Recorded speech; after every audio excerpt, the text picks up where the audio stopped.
kailan darating ang paghahari ng Diyos? Maligayang araw ng Huwebes, kapanalig. Kapistahan po ngayon ni San Lorenzo O'Toole.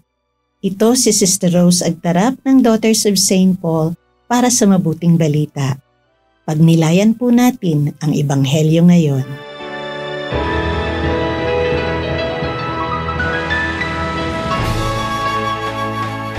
Tinanong ni Jesus ng mga Pariseo kung kailan darating ang paghahari ng Diyos at sumagot siya, "Hindi lantaran ang pagdating ng kaharian ng Diyos.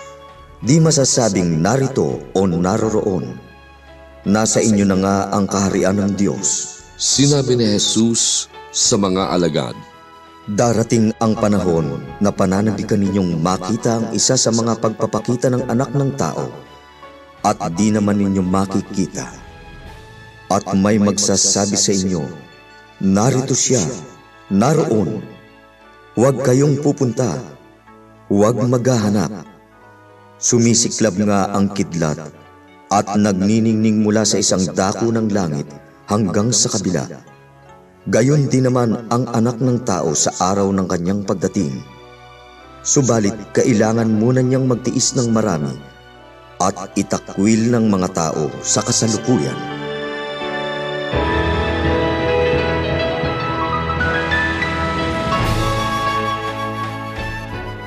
May memory ka ba ng iyong Jesus experience? Yung bang sa isang silent experience o kahit conversational moment sa friend mo o sa isang kakilala? Bigla mong na-recognize ang mukha at tinig niya at naramdaman mo siya. Dumarating siya na walang notice. Narinig natin na sinabi ng ating Jesus Maestro na darating daw ang Anak ng Tao na parang kidlat. Kung bilis ang pag-uusapan, ang speed ng lightning ay nasa 300,000 kilometers per second. Isang kalit lang, narito na siya. Noong nag-youth visitation ako sa isang parokya, pinag-usapan namin ang emosyon tungo sa misyon.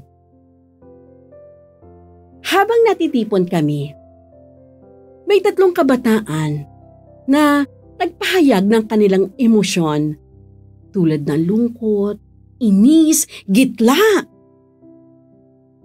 Ang kanilang common reasons? Hindi sila tinanong kung gusto ba nila ang mawalay at magtrabaho sa ibang bansa ang kanilang sari-sariling ina. Bigla na lang tumulo ang luha ko. Doon ko naranasan na may biglang tumama sa aking dibdib. Si Jesus Maestro dumating sa akin, sa amin. Sa kanilang matapat na kalooban at sa kanilang pagtatanong, doon dumatal sa akin ang habag ng Diyos. O ano? Ang kaharian ng Diyos hindi perceptible to the naked eye. Hindi nahahawakan, kundi nararanasan. Sa pagiging vigilant natin sa ating Jesus experience at treasured moments sa Kanya, preparation din ito dahil may inihahanda siya sa atin na forever experience with Him sa Kanyang kingdom. Mga kapanalig, maraming salamat po sa inyong patuloy na suporta sa aming misyon. Subscribe, like, and follow Paulines sa aming social media accounts.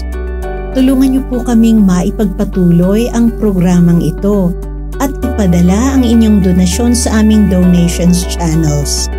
Kasama pong lagi ang inyong mga intensyon at kahilingan sa aming panalangin araw-araw. Ito pong muli si Sister Rose na nag-aanyaya sa inyong manalangin kasama ng lahat ng mga banal para sa mga minamahal nating mga yumao. Pagkalooban mo sila, Panginoon, ng pagkahimlay na walang hanggan at mamulat nawa sila sa kaliwanagang walang katapusan. Naway magpahinga sila sa kapayapaan. Amen.